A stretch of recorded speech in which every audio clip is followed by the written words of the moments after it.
আমরা তো সবাই কম বেশি ফ্রুট জ্যাম খেয়েছি, কিন্তু তোমরা কি কখনো বিট জ্যাম খেয়েছো? হ্যাঁ হ্যাঁ, ঠিকই শুনছো, বিট জ্যাম।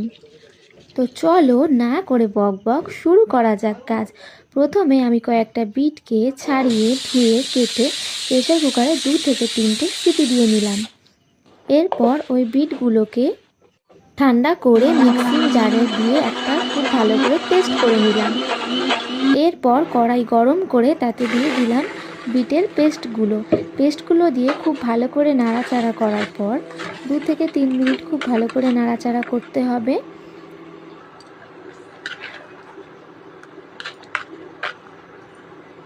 বিটগুলো কিন্তু অনবরত নাড়তে হবে, না হলে কিন্তু কড়াইতে লেগে যাবে।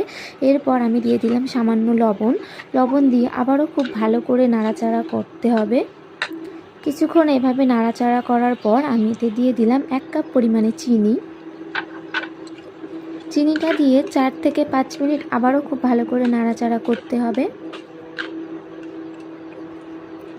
চিনি দিয়ে খুব ভালো করে নাড়াচাড়া করার পর আমি এতে দিয়ে দিলাম 1 চামচ পরিমাণে ভিনিগার।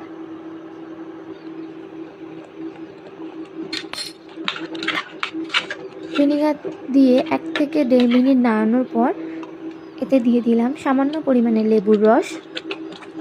লেবুর রস দিয়ে খুব ভালো করে নাড়াচাড়া করার পর কিন্তু দেখো কালারটা কত সুন্দর চেঞ্জ হয়ে গেছে। এভাবে জ্যামটা বেশ থকথকে হয়ে গেলেই ঠান্ডা করে আমি একটা কাঁচের জারের মধ্যে জ্যামগুলোকে স্টোর করে নিচ্ছি।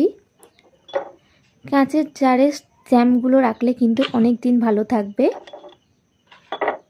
এভাবে করে সব জ্যামগুলো আমি কাঁচের জারে ভরে কিন্তু ফ্রিজে রেখে দেবো।